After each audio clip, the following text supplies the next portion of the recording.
नमस्कार दोस्तों। समर्थन प्राप्त है। इस समूह का इजराइल के साथ सीधा टकराव होता रहा है और 2006 में दोनों के बीच एक बड़ा युद्ध हुआ था। वर्तमान समय में हिजबुल्लाह की ताकत और उसका प्रभाव लेबनान के अंदर और बाहर काफी बढ़ गया है। इजराइल ने हमेशा इसे एक बड़ा खतरा माना है और हाल ही में उत्तरी सीमा पर बढ़ती गतिविधियों ने इस तनाव को और बढ़ा दिया है। हाल ही में गाजा में इजराइल ने कई बड़े हवाई हमले किए हैं जिनमें नागरिक क्षेत्रों को भी नुकसान पहुंचा है। गाजा पट्टी पहले से ही आर्थिक और सामाजिक रूप से संकटग्रस्त क्षेत्र था और अब इन हमलों से स्थिति और बिगड़ गई है। गाजा के अस्पतालों में चिकित्सा सामग्री की भारी कमी हो चुकी है और बिजली, पानी जैसी बुनियादी सुविधाएं बुरी तरह प्रभावित हैं। इन हमलों में कई निर्दोष नागरिकों की जानें जा चुकी हैं, जिनमें बच्चे और महिलाएं भी शामिल हैं। इससे अंतर्राष्ट्रीय समुदाय की चिंता और बढ़ गई है। संयुक्त राष्ट्र ने इसे मानवीय संकट का नाम दिया है और युद्ध विराम की अपील की है। हिजबुल्लाह केवल एक मिलिशिया नहीं, बल्कि लेबनान की राजनीति और समाज में भी एक महत्वपूर्ण भूमिका निभाता है। यह समूह, जिसे इस्लामिक क्रांति का समर्थक माना जाता है, का मुख्य उद्देश्य इजराइल का विरोध करना है। हिजबुल्लाह के पास उन्नत हथियार, रॉकेट और मिसाइल हैं, जो इस्राइल के लिए गंभीर खतरा बनते हैं।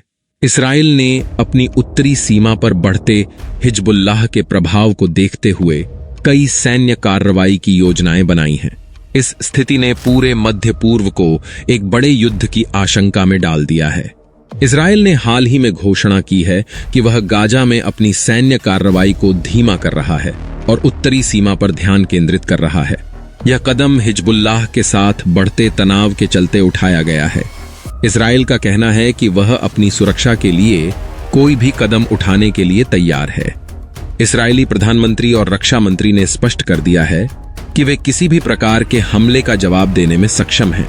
इस्राइल के इस सैन्य कदम से स्थिति और गंभीर हो सकती है और इसका सीधा असर लेबनान और पूरे मध्य पूर्व पर पड़ सकता है।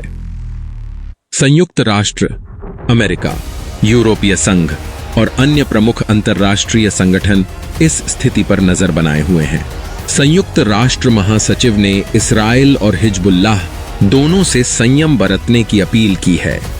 वहीं अमेरिका ने इस्राइल को समर्थन दिया है, लेकिन इसके साथ ही संयम की अपील भी की है।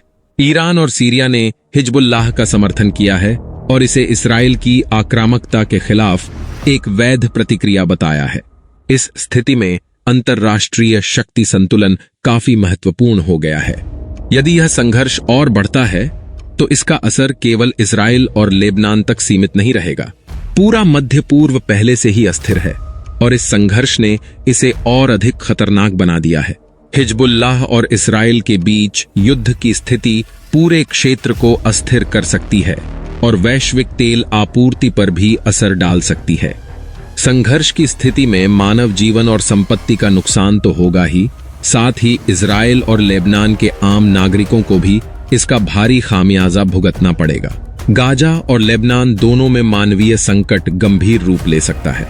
संयुक्त राष्ट्र और कई मानवीय संगठनों ने बार बार इस बात पर जोर दिया है कि इजराइल और हिजबुल्लाह को तुरंत युद्ध विराम करना चाहिए ताकि निर्दोष लोगों की जान बचाई जा सके। हालांकि दोनों पक्षों के बीच लगातार आरोप प्रत्यारोप चलते रहे हैं और इस स्थिति में शांति की संभावनाएं कम ही नजर आ रही हैं।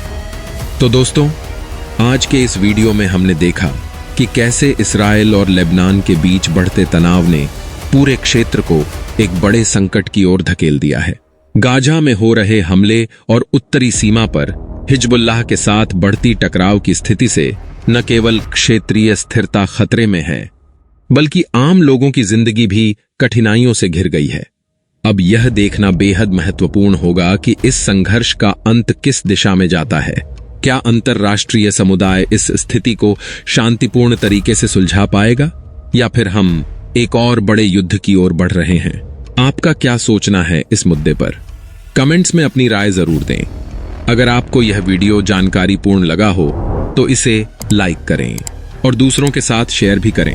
साथ ही अगर आप ऐसे ही और गहरे विश्लेषण चाहते हैं तो हमारे चैनल सच्चाई सुनो को सब्सक्राइब करना न भूलें।